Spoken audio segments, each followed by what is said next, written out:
দুলে ভাই আমি কিন্তু ওই যে পিঙ্কির সাথে বিয়ে হচ্ছে, ওর কিন্তু মামাতো বোন। কথা কয় না কেন? এই কথা বলে প্লেটে খাবার দিয়া ভালো করে বলছে, ওই প্লেটে ওই ফকিরের 500 টাকা 1000 টাকা দিয়া ওখান থেকে 22টা বলে দুলে ভাই হা করে। দুলে ভাই হা করছে, ও তো জীবনে খাইনি, পাঙ্গাস মাছের মতো হা করছে। এই মেয়ে আবার হেব্বি শিয়ানা, দুলে ভাইয়ের মুখে না দিয়া 10 বুঝেন তো, হ্যাঁ নিজের মুখে দিছে। দুলে ভাইকে 10 দিছে, দুলে ভাইকে খাওয়াইতে পারেনি, মানে দুলে ভাইয়ের মুখে না দিয়ে নিজের মুখে দিছে। বুঝতে পারছেন তো? বলে দুলে ভাই হা কর, এই কথা দুলে ভাই হা করছে, ও আবার নিজের মুখে দেখে বলতেছে দুলে ভাই আপনারা ঠকাইলাম। তখন দুলে ভাই বলে আজকে ঠকা, সুযোগ পাইলে তোরেও ঠকা। কথা কান ঠিক না? এরকম আছে না নাই? এই কথা বলে এই যুবতী মেয়েরা ওই ছেলেটার গাল নেড়ে নেড়ে হলুদ দেয়। আছে না না? শোনে, হলুদ দেওয়া জায়েজ আছে, একটু মনোযোগ দেন। বিশ্ব নবীর কাছে একজন সাহাবী হাজির হয়ে গেল। নবীজি চেহারার মধ্যে তাকায় দেখে একটু হলুদ লাগা। সুবহানাল্লাহ।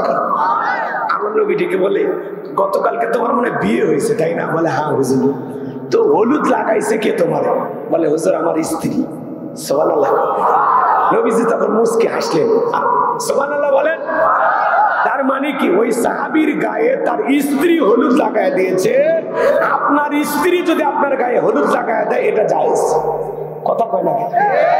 কিন্তু যুবতী শালী আপনারে হলুদ লাগাবে, নিঃসন্দেহে এটি হারাম, এটি জায়েজ হতে পারে। এই জন্য হলুদ মাখানের যদি এত ইচ্ছা থাকে, বাসর ঘরে 2 বাটি হলুদ আগেই পিষে ঘুষে রেডি করেন। বাসর ঘরে কিচ্ছু করার দরকার নেই, হলুদ মেখে সারা রাত কেটে যায়। কথা কয় না কেন? রাগ করছেন আপনারা? যুবক তোদের পরিবর্তন হতে হবে। অনুরোধ করে বলি বাবা, বিয়ে করবি কর, এগুলো হলুদ উৎসব, মেহেদি উৎসব, রং তামাশা, গীত গান বাজনা, এরকম বক্স নিয়ে এসে টিক টিক আওয়াজ দেয়া, এগুলো মাটি কাঁপানো, এগুলো গান বাজনা বন্ধ করো। আল্লাহ যুবকদের হেদায়েত দান করেন, জোরে বলেন আমিন। আর বিয়েতে ভিডিও করা বন্ধ করো। কথা কয় না কেন? কিসের ভিডিও করো তুমি? পাগলা ছেলে, মানুষ খাইতেছে গোস্ত এরকম চাপাইতেছে তারও ভিডিও। মানুষ খাইতে দেখে ভিডিও করে। কথা বলো, রাগ করছেন আপনারা? আপনারাই বলেন, সবাই খাচ্ছে সেখানে যে ভিডিও কি দরকার? বাসর করে আবার মালা বদলের ভিডিও, ক্যামেরাম্যান আবার বলে ভাই একটু ইসমাইল হাসি, ভাবিকে একটু চিপে ধরেন, লোকজনের সামনে ধরতেছি। কত বড় মানে মাতাল হয়ে গেছে, ওর মানে পিনি ঘুরছে পিড়িতে। কথা কন ঠিক? মানুষের সামনে বক্স চাপে ধরতেছে, মালা দিতেছে, হাসি তামাশা করতেছে, মনে হয় ছোটখাটো সিনেমার শুটিং চলতেছে। এরকম আছে না? না, মুসলিম যুবক যুবতী এরকম অসভ্য বেহাপানা করতে পারে না। তোর চোখে কি লাজ লজ্জা নাই? একটু শরম নাই?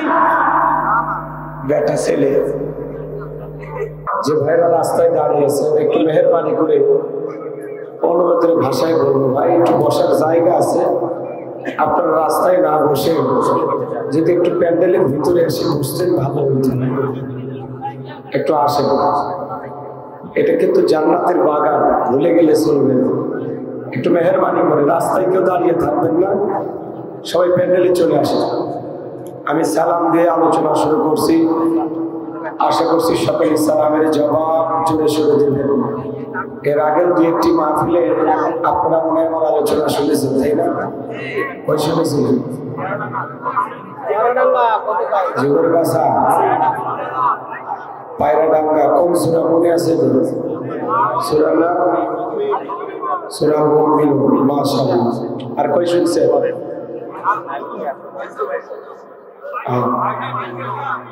22 সালে শুনছেন? 22 বুঝতে পারছি, ওই জায়গায় হয় নাই, ওই যে একটু গন্ডগোল হয়েছিল, তাই না? বুঝতে পারছি। ঠিক আছে, আমি সালাম দিয়ে আলোচনা শুরু করছি। একটু দাঁড়ানো ভাইরা, একটু আসেন, ভিতরে আসেন। আসসালামু আলাইকুম ওয়া রাহমাতুল্লাহি ওয়া বারাকাতুহু। ইন্নাল হামদুলিল্লাহি লাকুমিল্লাযী খালাকাল ইনসানা ওয়া কাররামাহু ওয়া 'আল্লামাহু মিনাল বায়ানি মা লাম ইয়া'লাম। ফাসুবহানাল্লাযী লা ইহসা ইমতিনানুহু বিল লিসানি ওয়া লা বিল কলম।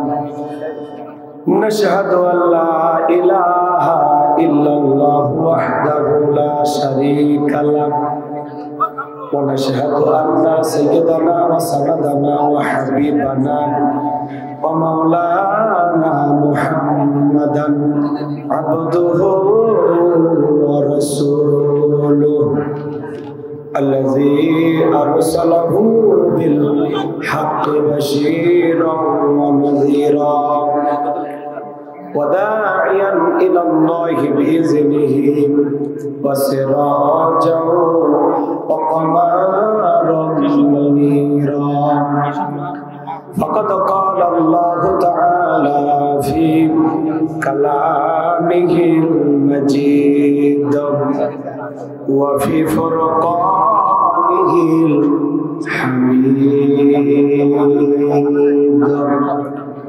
সকলে জবান ছেড়ে মোহাম্মতে আওয়াজ দেব আউযু বিল্লাহি মিনাশ শাইতানির রাজীম বিসমিল্লাহির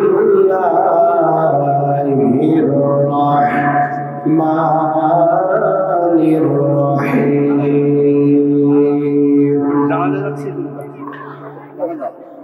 الذين إذا ذكر الله وجلت قلوبهم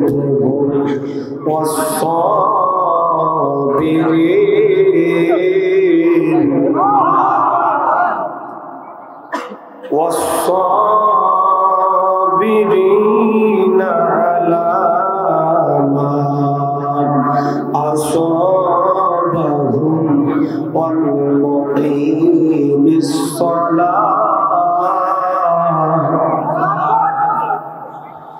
والمقيم الصلاة ومما رزقناهم ينفقون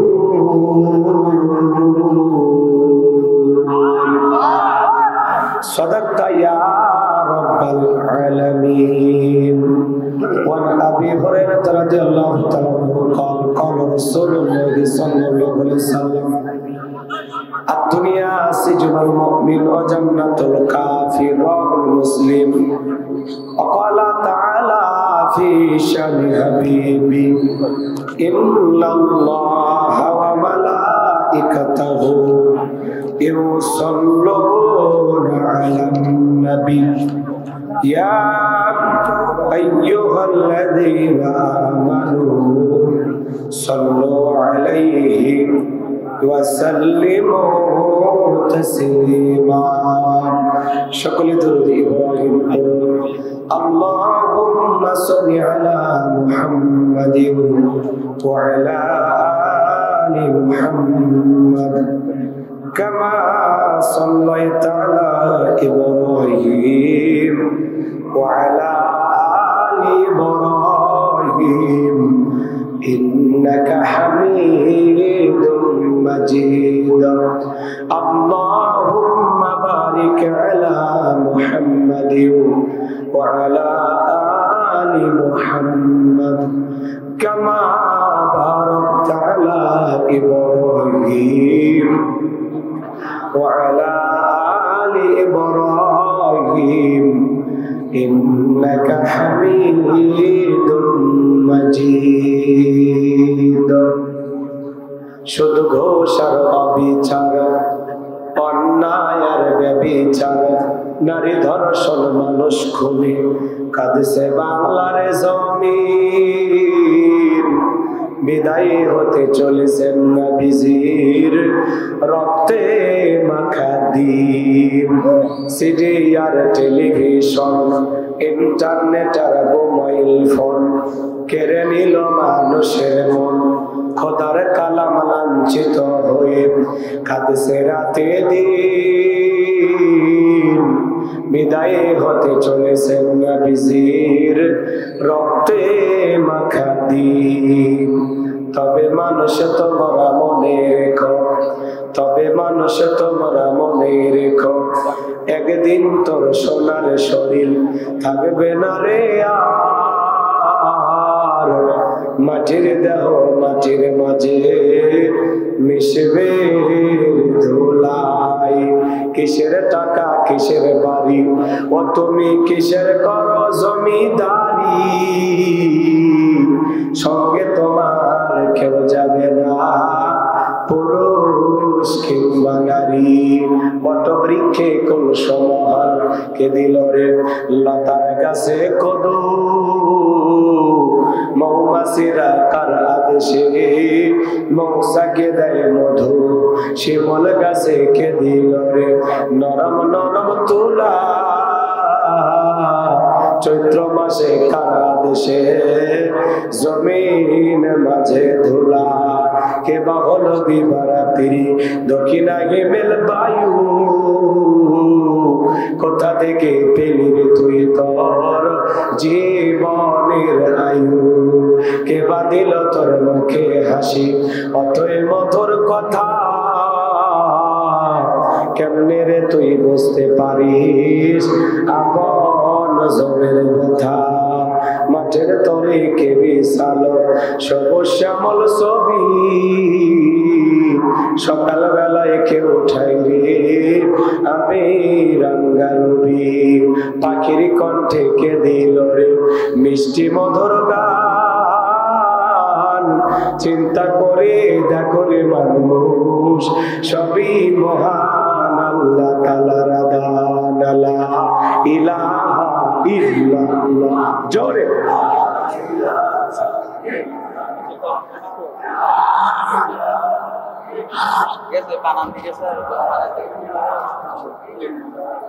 জোরে লা ইলাহা ইল্লাল্লাহ, জোরে। যার দিলে আছে আমার আল্লাহর ভয়, যার মনে আছে আমার আল্লাহর ভয়, আল্লাহ আল্লাহ সব সময়। আর নিদেরা ভালো লাগে না এই দুনিয়া, ভালো লাগে না, ভালো লাগে শুধু ইল্লাল্লাহ, লা ইলাহা ইল্লাল্লাহ, জোরে জোরে লা ইলাহা।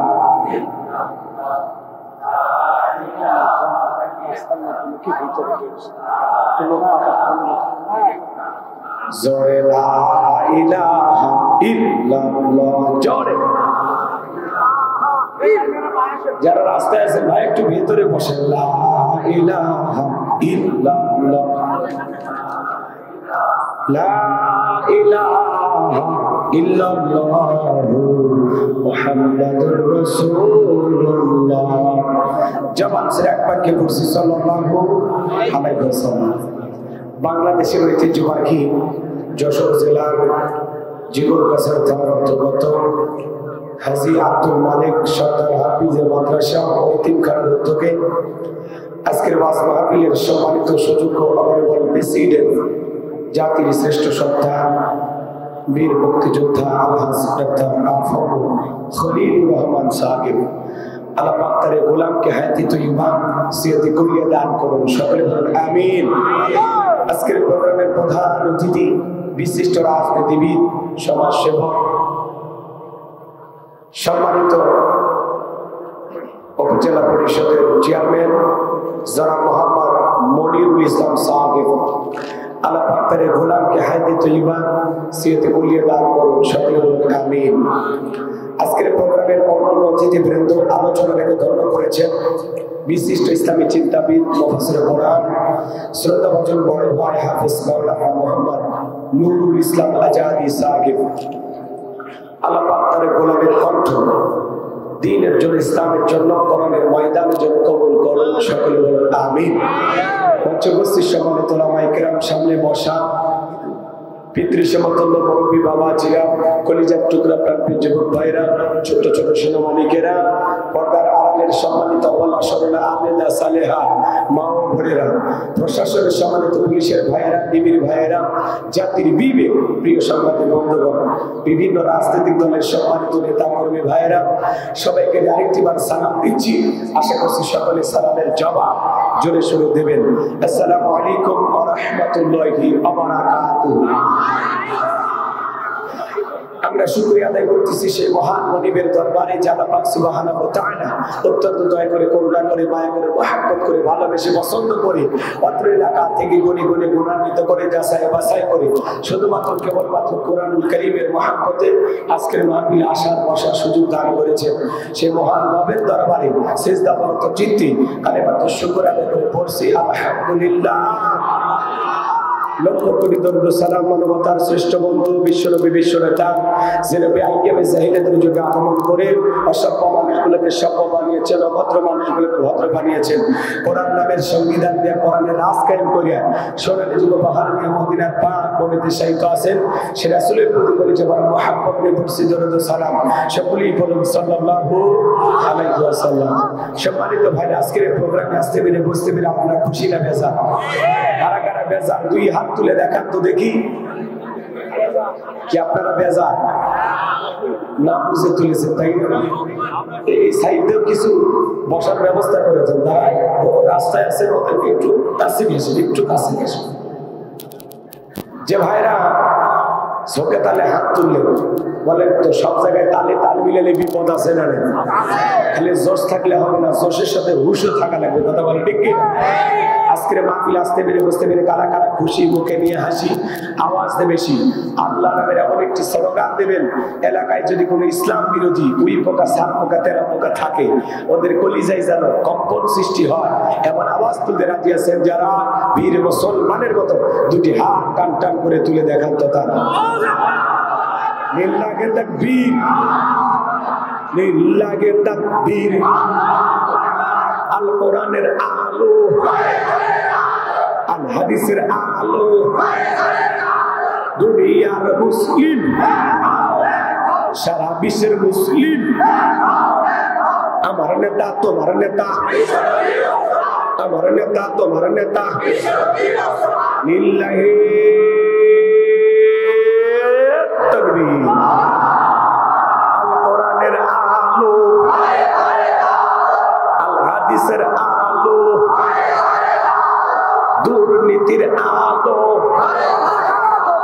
হাতে বলারা জানতো মাশাআল্লাহ মারহাবা। আস্তে কারণ আগে যেন না লাগে, হাত না মারা। অনেকে চোখে তালে বলে ফেলেছে দুর্নীতির আলো ঘরে ঘরে যাবে। বাংলাদেশে দুর্নীতি দমন কমিশন আছে না নাই? এরপরে দুর্নীতি কমেছে নাকি ডিজিটাল কাজে বেড়ে চলেছে?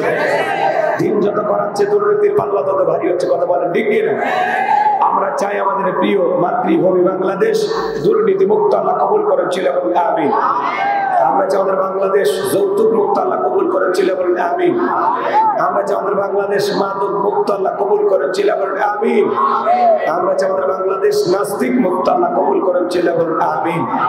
সম্মানিত ভাইরা, আমার ভূমিকা লম্বা কথা নয়, সরাসরি মূল আলোচনায় প্রবেশ করতে চাই। তারপরে দুইটি কথা না বললেই নয়। আমরা যত জায়গায় অনেক কথা বলতে যাই, বলে হুজুর সাবধানে আলোচনা করবেন, ভুলে যাবেন না এলাকা কার। ওদের কথার সাইজ শুনে মনে হয় এলাকা ওদের বাবা।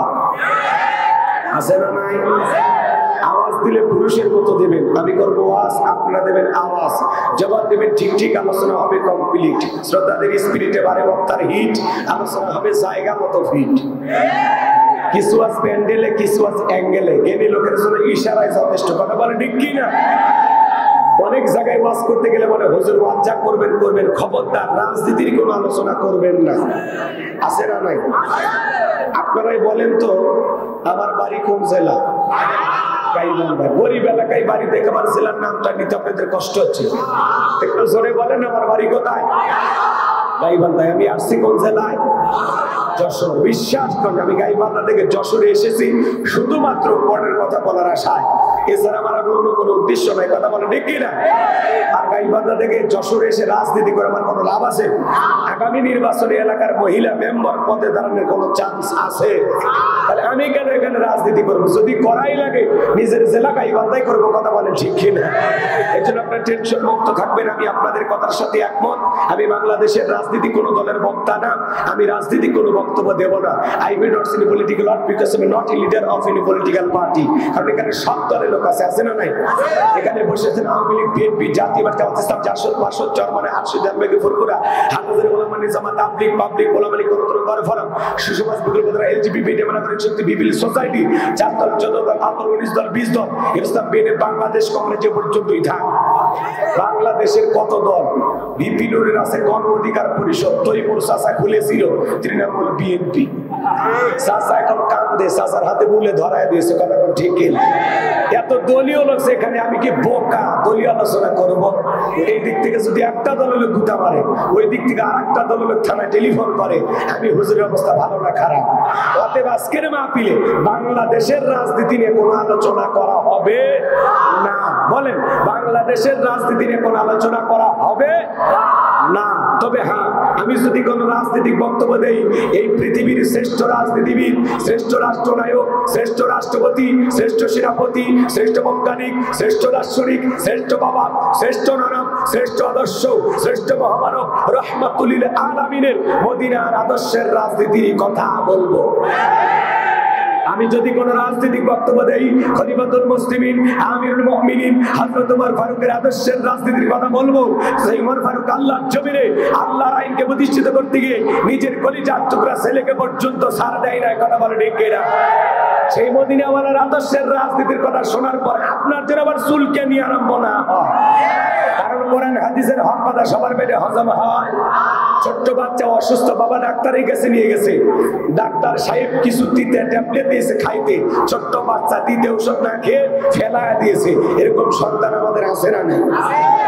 পরের দিন সকালবেলা আবারও ডাক্তার সাহেবের কাছে চলে গেছে।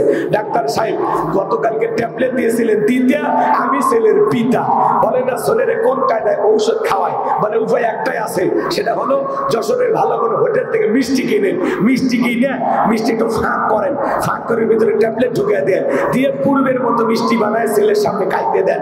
আশা করা যায় মিষ্টিও খাওয়া হবে, ট্যাবলেটও ভিতরে চলে যাবে, আপনার সন্তানটাও সুস্থতা লাভ করবে। ডাক্তার এমন কৌশল বাবার কাছে চমৎকার মনে হলো, বাবা তাই আমল করলেন। মিষ্টির ভিতরে ট্যাবলেট দিয়া ছেলের সামনে প্লেটে বা পিরিজে খাইতে দিয়েছে। বাজান, তুমি মিষ্টি খাও, আমি তোমার জন্য 1 গ্লাস পানি নিয়ে আসি। এইবার বাবা পানি নিয়ে এসে দেখে প্লেটের মিষ্টি খাওয়া শেষ। মনে মনে কয়েকবার সুবহানাল্লাহ, আলহামদুলিল্লাহ করে জিজ্ঞাসা করে, বাজান মিষ্টি খাইছো? ছেলে উত্তর করে বলে, হ্যাঁ আব্বা মিষ্টি খাইছি ঠিকই, কিন্তু মিষ্টির ভিতরে যে পিসি ছিল ওইটা খাই নাই। সমাজের বাস্তবতা তাই। বলে হুজুর ওয়াজ করেন, কোনো সমস্যা নাই।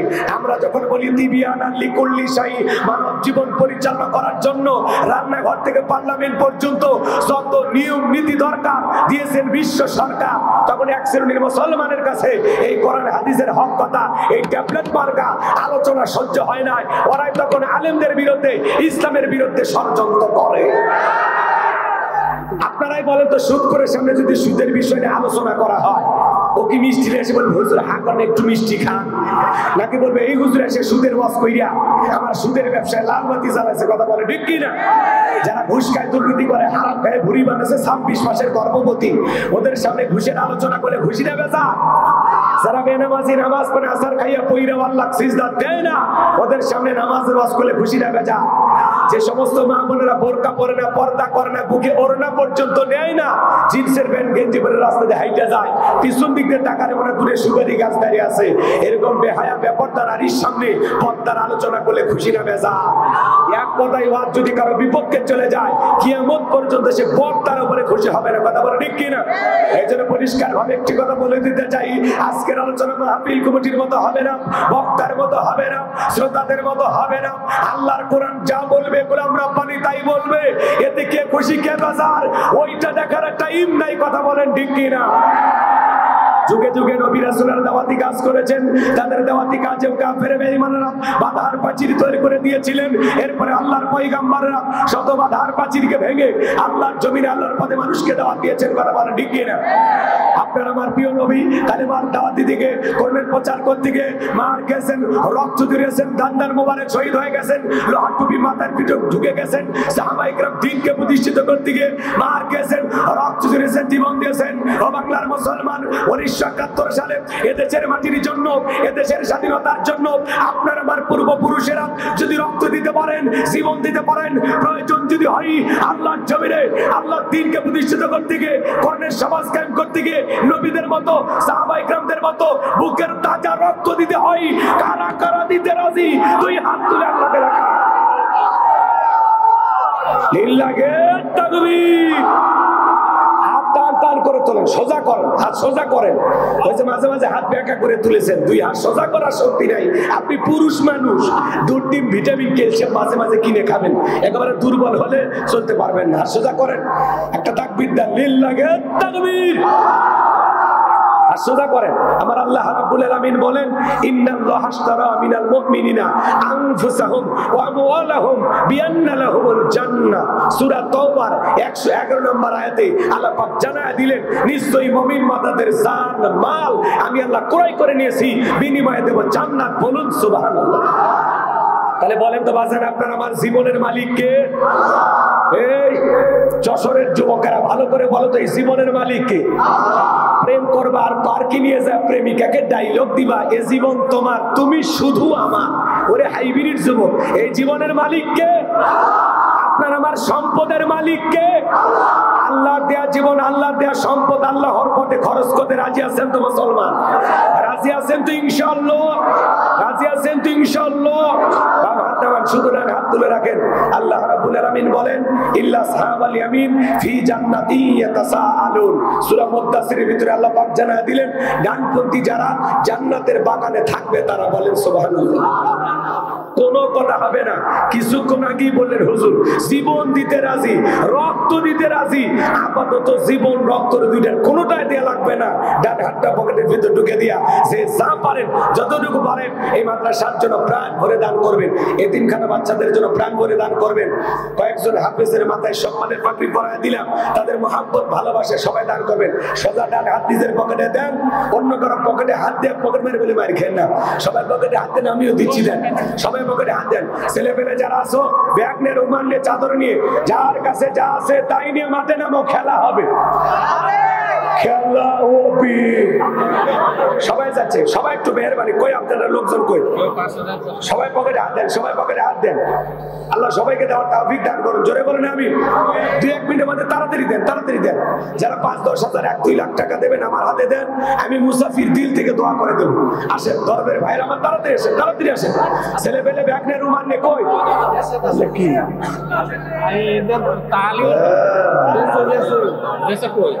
এগুলো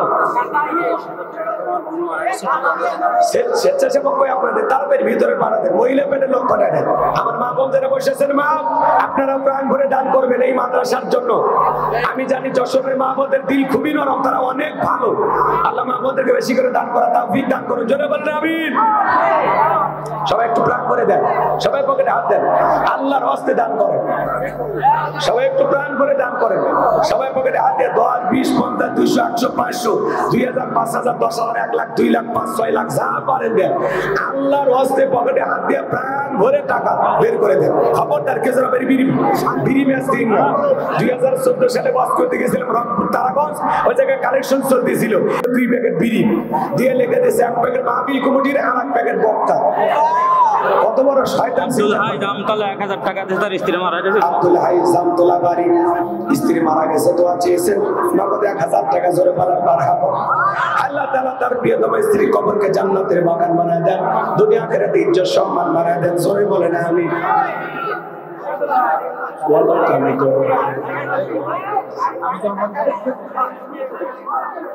খালি জীব পড়ায় দেন, একটু জিকির করেন লা ইলাহা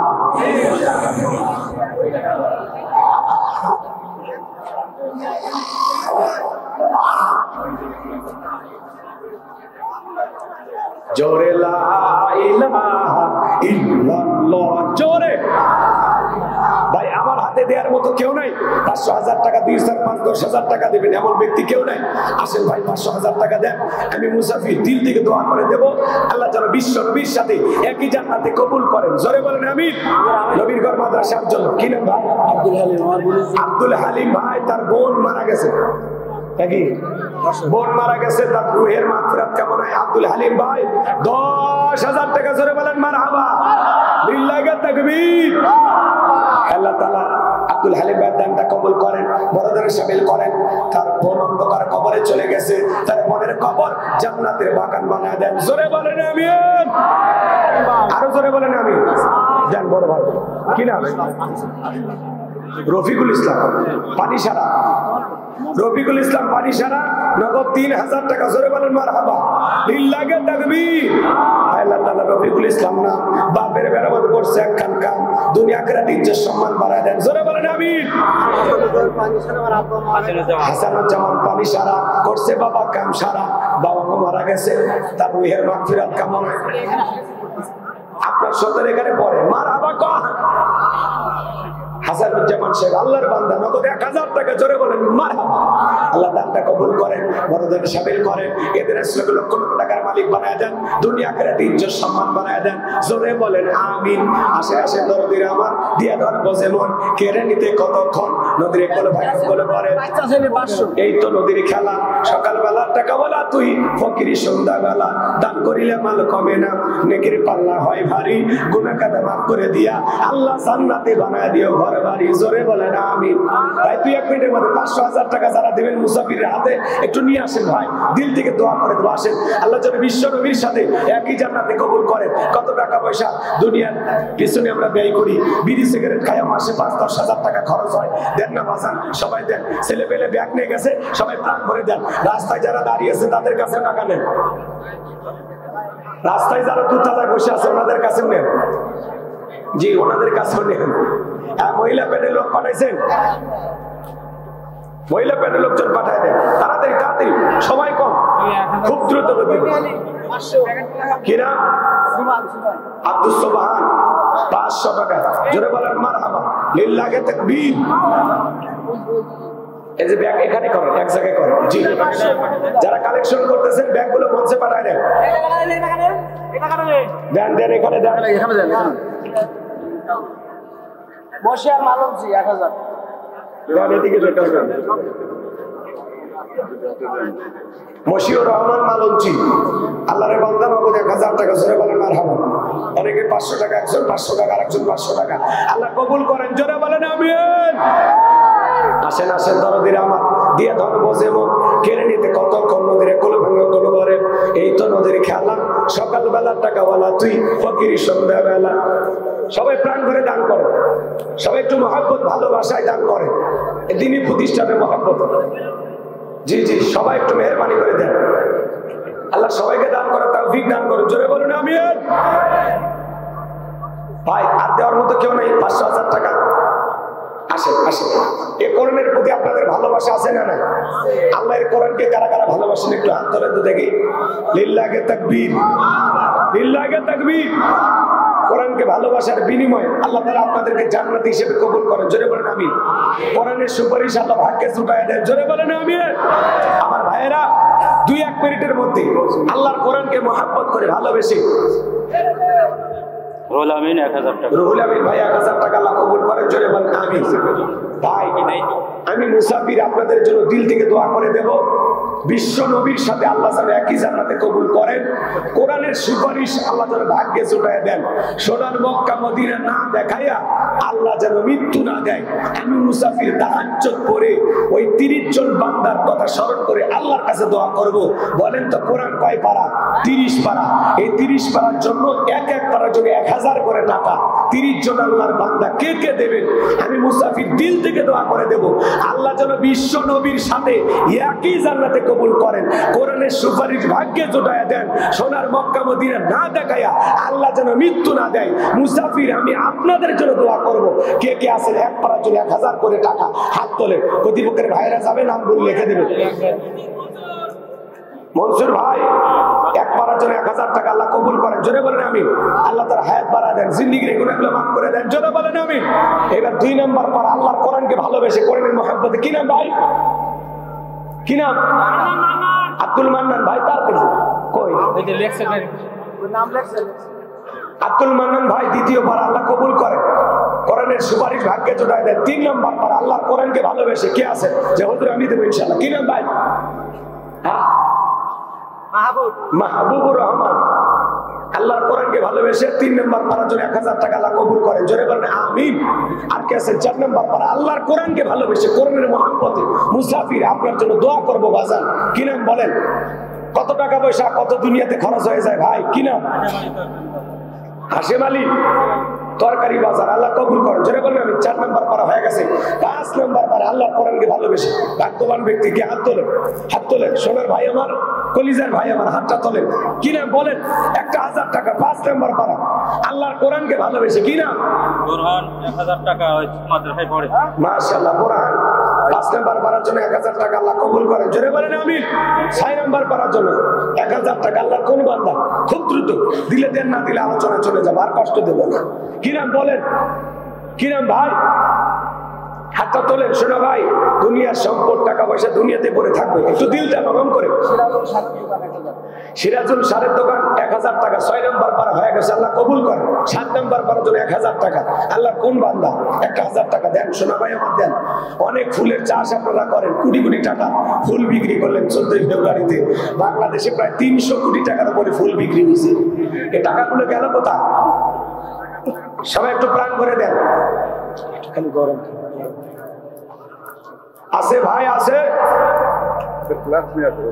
কে আছেন বলেন? 6 নম্বর পারার জন্য 1000 টাকা। কি না দেবেন না?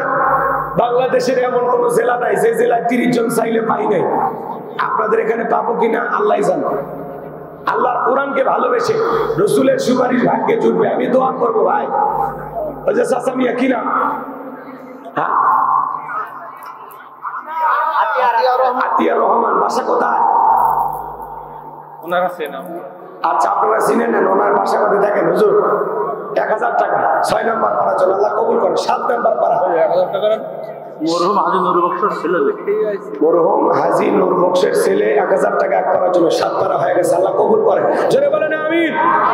আল্লাহ তার বাবার কবরকে জান্নাতের বাগান বানিয়ে দেন, জোরে বলেন আমিন। এবার 7 পারা হয়ে গেল। 8 নম্বর পারা আল্লাহর কোরআনকে মহব্বত করে। কি নাম? খুব দ্রুত গতিতে। কি নাম? জাহাঙ্গীর স্যার বলেন। কি নাম? আছেন? কেউ আছেন? হ্যাঁ, নাই আর কেউ নেই না? সভাপতি সাহেব দিবেন। কাশেম সদির আলী 1000। জি জি। কি নাম? কাশেম আলী একজন। এক পারার জন্য 1000 টাকা আল্লাহ কবুল করেন। 8 নম্বর পারা হয়ে গেছে, আল্লাহ কবুল করেন, জোরে বলেন আমিন। 9 নম্বর পারার জন্য 1000 টাকা। কি নাম বলেন ভাই? দেন, দিলে দেন, না দিলে বয়ান করি, চলে, কষ্ট দেওয়া যাবে না। আছেন কেউ? আছেন? দেবেন?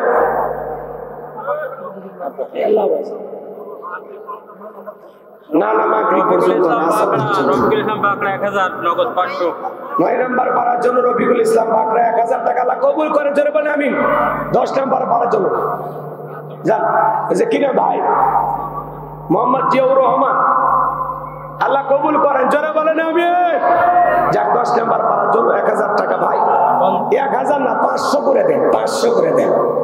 এরকম কেউ নাই যে হুজুর আমরা 1000 টাকা দেওয়ার সামর্থ্য নেই, আমি 500 দেব। ওকে 11 নম্বর পারার জন্য 500 টাকা নেব। তরিকুল ইসলাম 1000। তরিকুল ইসলাম 11 নম্বর পারা 1000 টাকা, আল্লাহ কবুল করেন। এ বাবাজি 500। কি না? হ্যাঁ, 500 টাকা। কি না? আক্কা ছেলে। এ ভাই, ও হুজুর আক্কা ছেলে 500। 11 নম্বর পারা, 12 নম্বর পারা হয়ে গেছে। 13 নম্বর পারার জন্য 500 টাকা ভাই, 500 টাকা দেন, পরে দেবেন আস্তে আস্তে। বলেন 13 নম্বর পারার জন্য 500 টাকা আল্লাহর কোন বান্দা দেবেন? হাতটা তোলেন। শোনা ভাই আমার, মহব্বত করে হাত তোলেন। নাই নাই নাই, 13 নম্বর পারার জন্য 500 টাকা দেওয়ার মতো কেউ নাই। 1000 লাভ, 1000 কি বিদ্যুৎ 1000 13 বার আল্লাহ কবুল করেন, লাভলু 1000 14 বার আল্লাহ কবুল করেন, জোরে বলেন আমিন। এবার 15 নম্বর পারার জন্য 500 টাকা, কুতুব ভাই 1000 15 নম্বর পারা আল্লাহ কবুল করেন, জোরে বলেন আমিন। রিজাউল ভাই 500 টাকা 16 পারা আল্লাহ কবুল করেন, জোরে বলেন আমিন।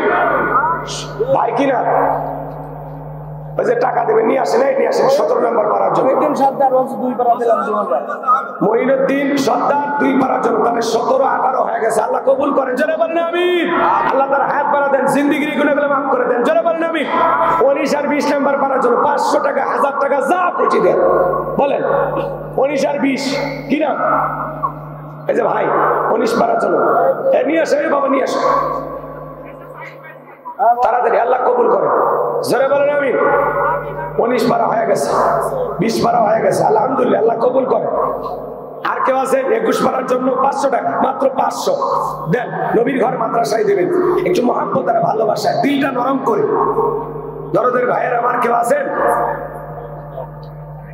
নাই, ঠিক আছে 20 তাহাজ্জুদ আলী 21 পারার জন্য 1000 আল্লাহ কবুল করে, জোরে বলেন আমিন। আর 9 জন মানুষ 500 টাকা 1000 টাকা, ভাগ্যবান কি আছে? কি না কি মাহবুর ভাই 22 পারার জন্য 500 টাকা 1000 টাকা যা দিয়েছেন আল্লাহ কবুল, নিয়ে আসে বাবা, টাকা নিয়ে আসে। 2 পারা 2000 কি নাম আপনার? ভাই নাম লেখেন গো, কামরুজ্জামান 2 পারার জন্য, তাহলে কত হলো? 22 পারা হয়ে গেছে, 23 24 হয়ে গেছে, আল্লাহ কবুল করেন, জোরে বলেন আমিন। একজন 500 24 25 পারা হয়ে গেছে, আল্লাহ কবুল করেন, জোরে বলেন আমিন। আর 5 জন আলহামদুলিল্লাহ, মাঝখানে আছেন দিলে দেন, না দিলে চলেন, আলোচনা চলে যায়, আর কষ্ট নেই। আরেকজন 500 26 পারা হয়ে গেছে, আল্লাহ কবুল করেন, জোরে বলেন আমিন। মাহবুর বদখানা কত দিল? আলমগীর 500, আলমগীর 500,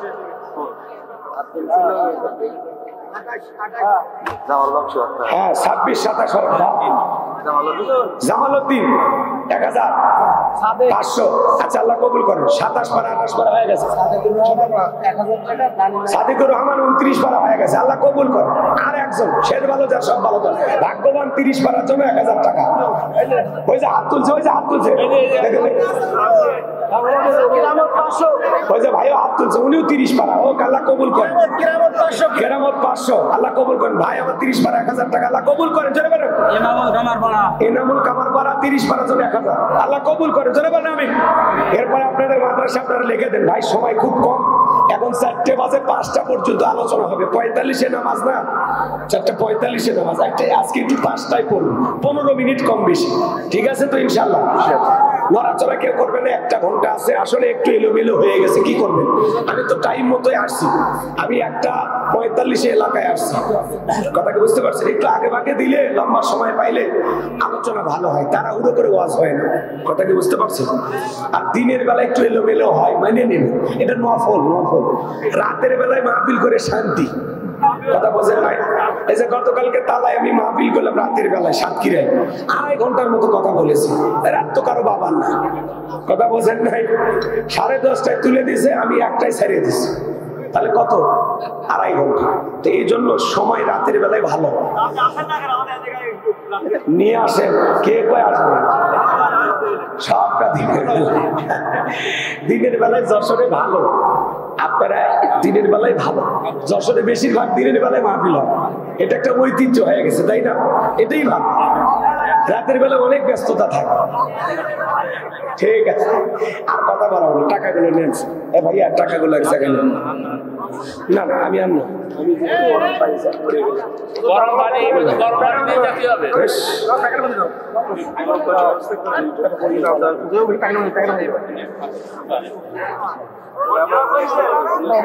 জি ভাই জি, শোনেন, ছোট্ট একটি আয়াত তিলাওয়াত করেছি, একটু মনোযোগ, এদিক সেদিক করার কোনো সুযোগ নেই।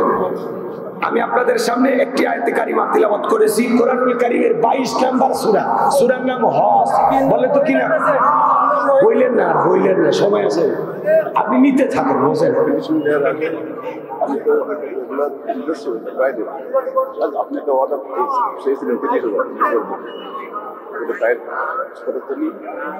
নর্মালিটা দিয়ে দিই কন্ট্রিবিউট করি, তারপরে আপনার সম্মানের তো আমি স্ত্রী 30,000 টাকা। আলহামদুলিল্লাহ, আজকের মাহফিল লিল্লাহে তাকবীর। আজকের মাহফিলের শ্রদ্ধাভাজন সভাপতি বীর মুক্তিযোদ্ধা, জাতির শ্রেষ্ঠ সন্তান আলহাজ ডাক্তার আফম খলিলুর রহমান, উনি তো মাদ্রাসার সাথে লেগেই আছেন বরাবর, সুখে দুঃখে সবসময় পাশে থাকেন, অনেক দেন। তারপরে আজকের মাহফিলে সভাপতি ওনার স্ত্রী এবং ওনার পক্ষ থেকে আজকের মাহফিলে 30,000 টাকা জোরে মারহাবা। লিল্লাহে তাকবীর। আল্লাহ কবুল করেন, হায়াত বাড়া দেন, জিন্দেগির গুনাহগুলো মাফ করে দেন, তার পরিবারের উপর খাস রহমত বরকত নাজিল করেন, তাদের দাম্পত্য জীবনকে আল্লাহ হযরত আলী আর ফাতেমার মতো কবুল করেন, জোরে বলেন আমিন। তার প্রিয়তম স্ত্রীকে আল্লাহ ফাতেমার উত্তরসূরি হিসেবে কবুল করেন, জোরে কোন আমিন। আমি কথা বলবো পবিত্র কুরআনুল কারীমের কত নম্বর সূরা বললাম? 22। জোরে জোরে জোরে 22। সূরাটির নাম কি বললাম? হজ। মোট আয়াত আছে 78টি, রুকু আছে 10টি। বিশ্বনবীর মদিনার জিন্দেগিতে এই সূরাটি নাজিল হয়েছে, বলুন আল্লাহু আকবার। আমি আপনাদের সামনে একটি আয়াতে কারিমা তিলাওয়াত করেছি, আয়াতের নাম্বার হলো 35। কত নাম্বার? 35। কথা কয় না কেন? এর যুবক ডিসকভার গাড়ি আছে না 135, খালি 100 বাদ দাও, থাকে কি? কথাকে বোঝা গেল? যুবক ভালোই তো বুঝছে নাকি? আয়াত নাম্বার কত? 35। যদিও আয়াত একটি আয়াতের ভিতরে আল্লাহ পাক 4টি বিষয় নিয়ে আলোচনা করেছেন। কয়টা? জোরে বলেন কয়টা? আমি দেখি তো 4টে শেষ করতে পারি কি, যদি সম্ভব হয় বলবো, না হলে 2-1টা তো বলাই লাগবে, তাই না? চলেন, কত নম্বর আয়াত? 35। একটু জবান ছেড়ে সবাই আমার সাথে একটু মুহাব্বতে পড়েন। আউযু বিল্লাহি মিনাশ শাইতানির রাজীম। বিসমিল্লাহির রাহমানির রহিম। বিতাড়িত মুরতাদ শয়তানের কাছ থেকে আল্লাহ পাকের কাছে আশ্রয় প্রার্থনা চাচ্ছি। পরম করুণাশীল দয়ালু আল্লাহ তাআলার নামে শুরু করছি। গরম পানি চাইতে চাইতে জীবন শেষ হয়ে গেছে।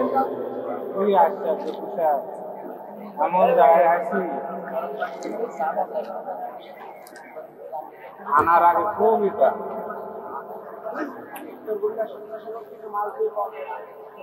الذين إذا ذكر الله وجلت قلوبهم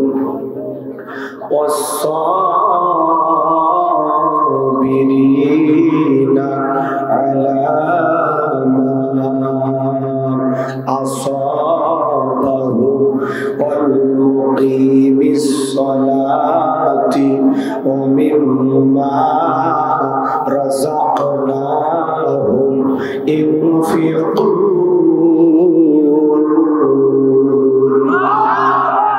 বিতাড়িত মুরতাদ শয়তানের কাছ থেকে আল্লাহ পাকের কাছে আশ্রয় প্রার্থনা চাচ্ছি। পরম করুণাশীল দয়ালু আল্লাহ তাআলার নামে শুরু করছি। সূরার নাম হজ, আয়াত নাম্বার 35। কোরআন থেকে যদি আলোচনা করি আপনাদের কোনো সমস্যা আছে? বলে তো বাজান, এই কোরআনের মধ্যে কোনো ভেজাল আছে, কোনো মিথ্যা আছে, কোনো ধোঁকা আছে? থাকবে কি করে? কিতাবটি নাজিল করেছেন কে? আল্লাহ রাব্বুল আলামিন বলেন, যালিকাল কিতাবু লা রাইবা ফি। এটি এমন একটি কিতাব, সেই কিতাবের মধ্যে কোনো সন্দেহ নাই, কোনো সংশয় নাই, কোনো মিথ্যা নাই, কোনো ধোঁকা নাই। There is no doubt. বলুন আল্লাহু আকবার। হুদাল লিল মুত্তাকিন। মুত্তাকি বান্দাদের জন্য গাইডলাইন হিসাবে, পথ প্রদর্শক হিসাবে আসমান থেকে কিতাবটি নাজিল করেছেন কে? সেই কিতাবের আলোচনা শুনে লাভ না লস? লাভটাকে আবার আল্লাহ জানায় দিলেন, ওয়া ইযা কুরিয়াল কুরআনু ফাসতামিউ লাহু ওয়া আনসিতু লাআল্লাকুম তুরহামুন। সূরা আরাফ আয়াত নাম্বার 204। আমার আল্লাহ রাব্বুল আলামিন জানায় দিলেন, তোমাদের সামনে যখন কোরআন পাঠ করা হয়, কোরআনের আলোচনা করা হয়, চুপ করে কান লাগিয়ে মনোযোগ সহকারে কোরআনের কথাগুলো শ্রবণ করো। যারা চুপচাপ কোরআনুল কারীমের কথাগুলো শ্রবণ করবে, আমার আল্লাহ রাব্বুল আলামিন আসমান থেকে তাদের উপরে আল্লাহর রহমত বৃষ্টির মতো নাজিল করবেন। বলুন সুবহানাল্লাহ। এই জায়গায় আল্লাহ রহমত নাজিল হইতেছে, এই বিশ্বাস আপনাদের দিলে আছে না নাই? সম্মানিত ভাইরা আমার, এদিক সেদিক যাবার কোনো সুযোগ নেই, ডাইরেক্ট আলোচনা। আল্লাহ তাআলা কি বলেন একটু মনোযোগ দিয়ে শুনবেন। আল্লাযীনা ইযা যুকিরাল্লাহু ওয়াজিলাত কুলুবুহুম, আল্লাহ তাআলা দিকে বলেন যারা আমার ঈমানদার বান্দা। জোরে বলেন কি বান্দা? আচ্ছা আমরা সবাই ঈমানদার নাকি সন্দেহ আছে বলেন তো? তাহলে আজকের আলোচনা আপনাদের জন্য, যারা ঈমানদার তাদেরকে আল্লাহ ডেকে বলেন আল্লাযীনা ইযা যুকিরাল্লাহু ওয়াজিলাত কুলুবুহুম। আমার আল্লাহ ডেকে বলেন যারা ঈমানদার তাদের সামনে যখন আমি রবের নাম উচ্চারণ করা হয় ভয়ে তাদের অন্তরাত্মা কেঁপে ওঠে। সুবহানাল্লাহ বলবেন না? ঈমানদারের অন্তরে যদি আল্লাহর ভয় থাকে আর তার সামনে যখন কার নাম? আল্লাহর নাম, রবের নাম উচ্চারণ করা হয়, রবের নামটা শোনার পর ঈমানদারের অন্তরটা রবের ভয়ে আল্লাহর ভয়ে কেঁপে ওঠে। সুবহানাল্লাহ বলেন। ইন্নামাল মুমিনুনা আল্লাযীনা ইযা যুকিরাল্লাহু ওয়াজিলাত কুলুবুহুম। সূরা আনফালে আল্লাহ তাআলা জানায়া দিলেন নিশ্চয়ই যারা আমার মুমিন বান্দা তাদের সামনে যখন আমি রবের নাম উচ্চারণ করা হয় ভয়ে তাদের অন্তরাত্মা কেঁপে ওঠে। কার ভয়? আর জোরে বলেন কার ভয়? একটু মনোযোগ দিয়ে শুনেন। প্রথমের পয়েন্টটা হলো ভয়। কার ভয়? রবের ভয়। আল্লাহু আকবার বলেন। আল্লাযীনা ইযা যুকিরাল্লাহু ওয়াজিলাত কুলুবুহুম, যারা ঈমানদার তাদের সামনে যখন আমি রবের নাম উচ্চারণ করা হয় ভয়ে তাদের অন্তরাত্মা কেঁপে ওঠে। যার অন্তরে আল্লাহর ভয় আছে বলেন তো তারে কি পিটাইয়াও গুনাহ করানো সম্ভব? ভালো করে বুঝবেন, কথার পয়েন্টটা মনে রাখেন। আমি যে কথাটা আপনাকে উদ্দেশ্য করে বলতেছি এমন ভাবে কথাটা উপস্থাপন করব আপনার দিলের ভিতরে যদি অন্তরের ভিতরে ভাইরাস আর মরিচা না থাকে তাহলে বুঝবেন যে না আমাকে এইভাবে চলা উচিত। কথা কি বুঝতে পারছেন? একটু মনোযোগ দেন। আমার আল্লাহ বলেন আল্লাযীনা ইযা যুকিরাল্লাহু ওয়াজিলাত কুলুবুহুম, যারা ঈমানদার তাদের সামনে যখন আমি রবের নাম উচ্চারণ করা হয় ভয়ে তাদের অন্তরাত্মা কেঁপে ওঠে। কেমন ভয়? যার অন্তরে আল্লাহর ভয় আছে। ভালো করে বুঝবেন, গভীর মনোযোগ দিয়ে শুনবেন। ইয়া আইয়ুহাল্লাযীনা আমানু তাকুল্লাহ, হে ঈমানদারগণ আমি আল্লাহকে ভয় করো। হাক্কা তুকাতিহি, ভয় করার মতো ভয় করো। যার অন্তরে আল্লাহর ভয় আছে সে কোনোদিন সুদ খাইতে পারে না, ঘুষ খাইতে পারে না, জিনা করতে পারে না, মিথ্যা বলতে পারে না, গীবত করতে পারে না, অহংকার করতে পারে না, খাদ্যে ভেজাল দিতে পারে না, ওজনে কম দিতে পারে না, দুধে পানি মিশাইতে পারে না, জমিরাল ঠেলতে পারে না, গান শুনতে পারে না, অশ্লীল কথা বলতে পারে না, মা বাবাকে কষ্ট দিতে পারে না, বিবির হক নষ্ট করবে না, সন্তানদের সাথে খারাপ ব্যবহার করবে না, প্রতিবেশীর হক নষ্ট করবে না, আত্মীয় স্বজনের হক নষ্ট করবে না, রাষ্ট্রের হক নষ্ট করবে না, জনগণকে কষ্ট দেবে না। এইভাবে হাজার হাজার বলা যায় কিন্তু অত সময় আছে? একটু মনোযোগ দেন। আল্লাযীনা ইযা যুকিরাল্লাহু ওয়াজিলাত কুলুবুহুম, যাদের অন্তরে আল্লাহর ভয় আছে রবের নাম উচ্চারণ করার সঙ্গে সঙ্গে যাদের অন্তরে এদিক খেয়াল করেন রবের নাম উচ্চারণ করার সঙ্গে সঙ্গে যাদের অন্তরটা আল্লাহর ভয়ে কেঁপে ওঠে এই মানুষগুলো কখনো গুনাহ করতে পারে? মাথায় টুপি মুখে দাড়ি এমনও আছে আল্লাহওয়ালা সরকারি অফিস আদালতে বসে আছে, এখানে লেখা আছে আমার অফিস ঘুষ মুক্ত, দুর্নীতি মুক্ত। কথা কয় না কেন? লেখা থাকে না ভাই? কি কর লেখা থাকে না? আমরা তো ওই যে সাইনবোর্ডটা লাগাইছে ওর মধ্যে তো ঘুষের দুর্গন্ধ পায়, কারণ ওইটার মধ্যেও দুর্নীতি করেছে, ওইটা ছাপাইতে যে বাজেট হয়েছে ওখানেও বাইরে রেখেছে। কথা কয় না কেন? ওই যে লেখা আছে আমার অফিস দুর্নীতি মুক্ত, ঘুষ মুক্ত, ওই যে সাইনবোর্ডটা লাগাইছে ওখানেও দুর্নীতির গন্ধ পাওয়া যায়। কথা কয় ঠিক কি না? সমাজে এরকম আছে না নাই? ভাই একটু হক কথা বলা লাগবে, মন খারাপ যেন করেন না, ঠিক আছে তো? বিরক্ত হবেন না তো ইনশাআল্লাহ?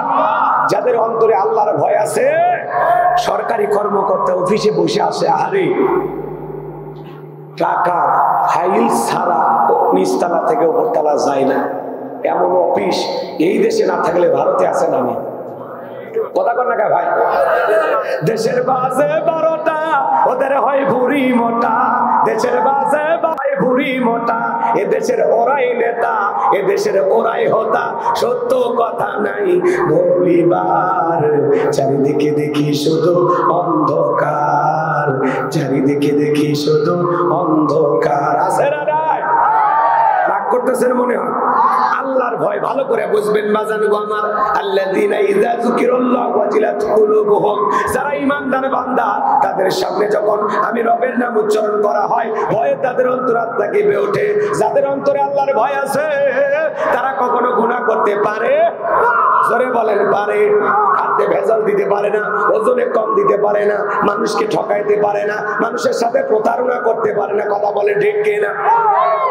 বিশ্বনবীর প্রিয় সাহাবী খলিফাতুল মুসলিমিন আমিরুল মুমিনিন হযরত ওমর ফারুক রাদিয়াল্লাহু তাআলা আনহু খেলাফতের দায়িত্ব পাওয়ার পরে তাহাজ্জুদের সালাত আদায় করার পর বিবিকে ডেকে বলে, ও আব্দুল্লাহর মা, রাঙা তরবারি দাও, ছদ্মবেশ ধারণ করে আমাকে দেখতে হবে জনগণ সুখে আছে না দুঃখে আছে।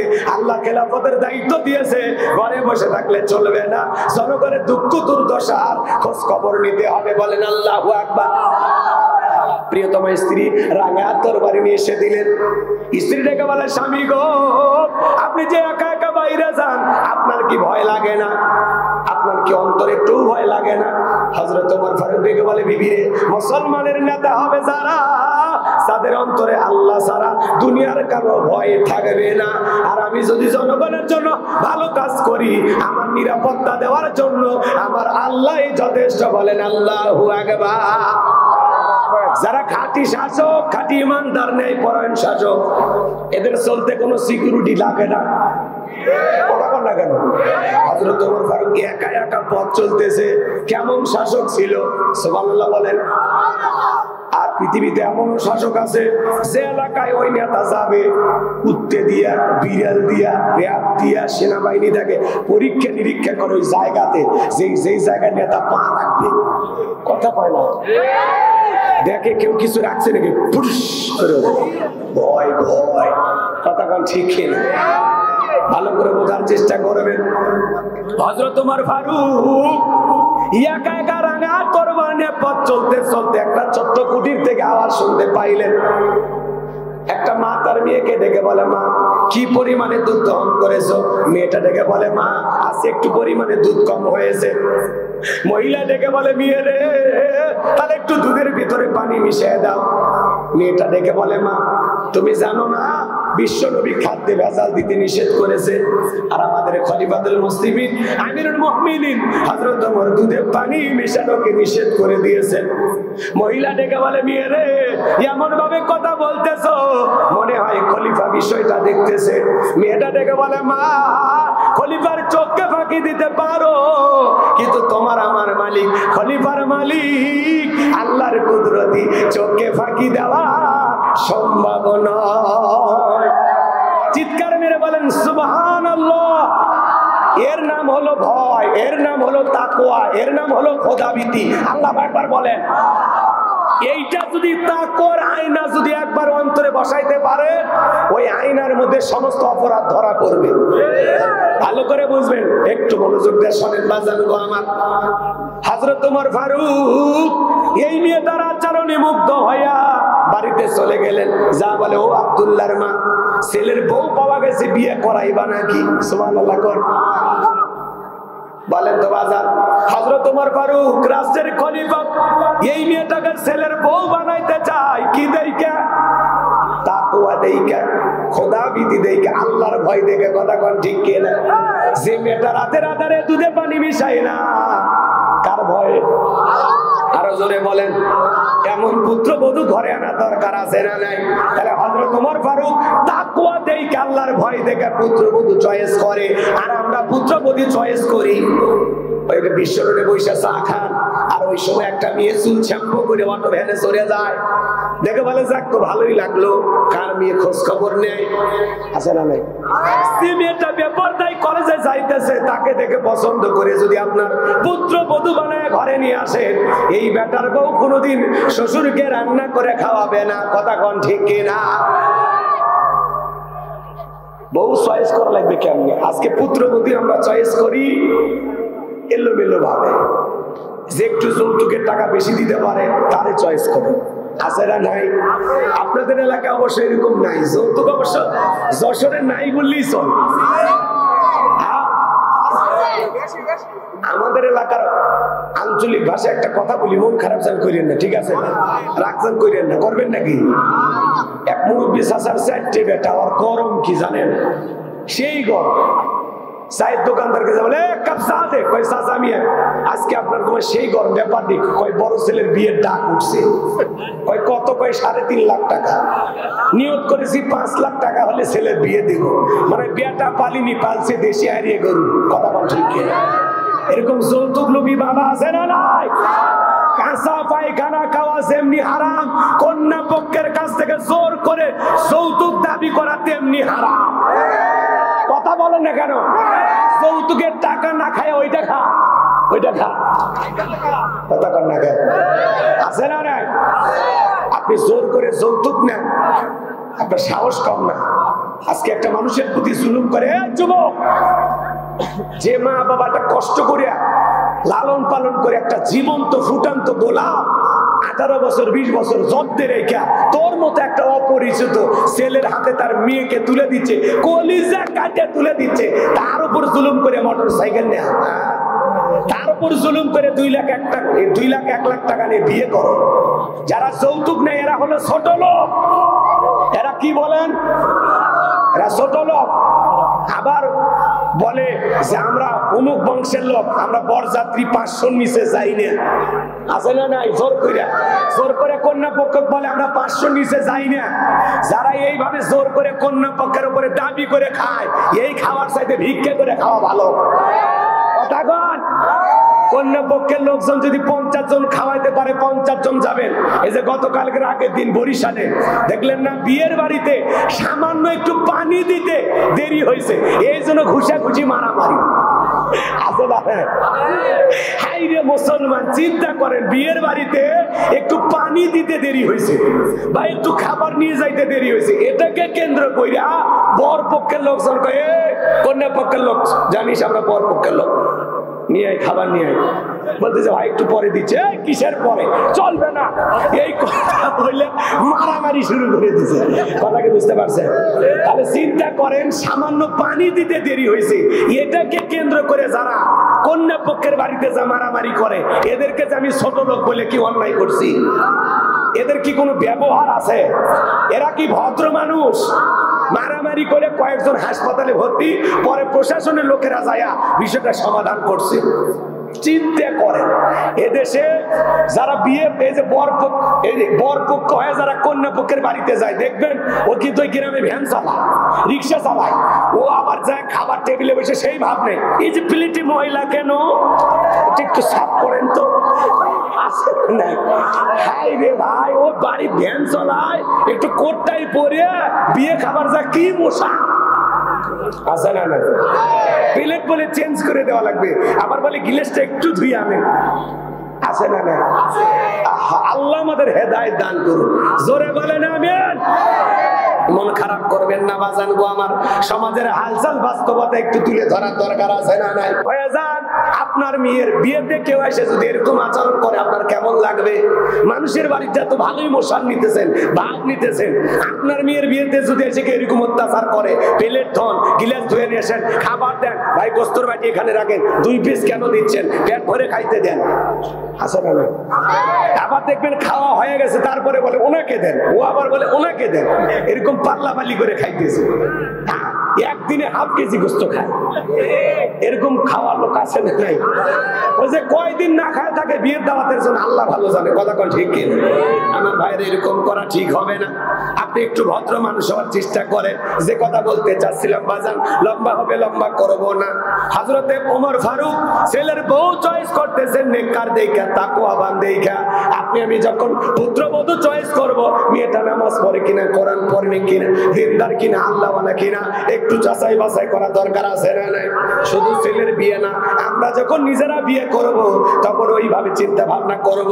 একজন আল্লাহর ওলি ছিল, নাম হলো আমর বিন আস। 2 বছর ধরে পাত্রী খুঁজতেছেন, মনে মনে ভাবতেছেন আমি বড় আলেম হতে পারি নাই, কিন্তু এমন একটা নেককার দিনদার পর্দা কর্নেওয়ালা আল্লাহওয়ালা রাবেদা সালেহাকে বিবাহ করব, যে বিয়ের মাধ্যমে একটা নেককার সন্তান জন্ম নেবে। এই জন্য একটা পর্দাশীল নামাজ পড়নেওয়ালা মেয়ে 2 বছর ধরে খুঁজতেছেন। কম সুবহানাল্লাহ। আমর বিন আস একদিন আসরের নামাজ পড়ার পরে তার এক বন্ধুর সাথে দেখা হয়ে গেল। দেখা বলে, দোস্তকে বিয়ে করেছো? বলে না, এখনো বিয়ে করতে পারি নাই, 2 বছর ধরে পাত্রী খুঁজতেছি, মনের মতো মেয়ে খুঁজে পাইতেছি না।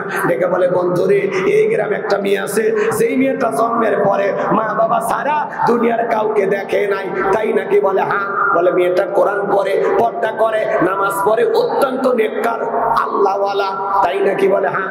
এইবার বাজান গো, আমার তত্ত্ব নেওয়া হলো, আসলে সব কথাই মিলে গেল, আসলে মেয়েটা নেককার দিনদার। এইবার আমর বিন আস আল্লাহর ওলি এই মেয়েটাকে বিবাহ করলেন। বলেন সুবহানাল্লাহ।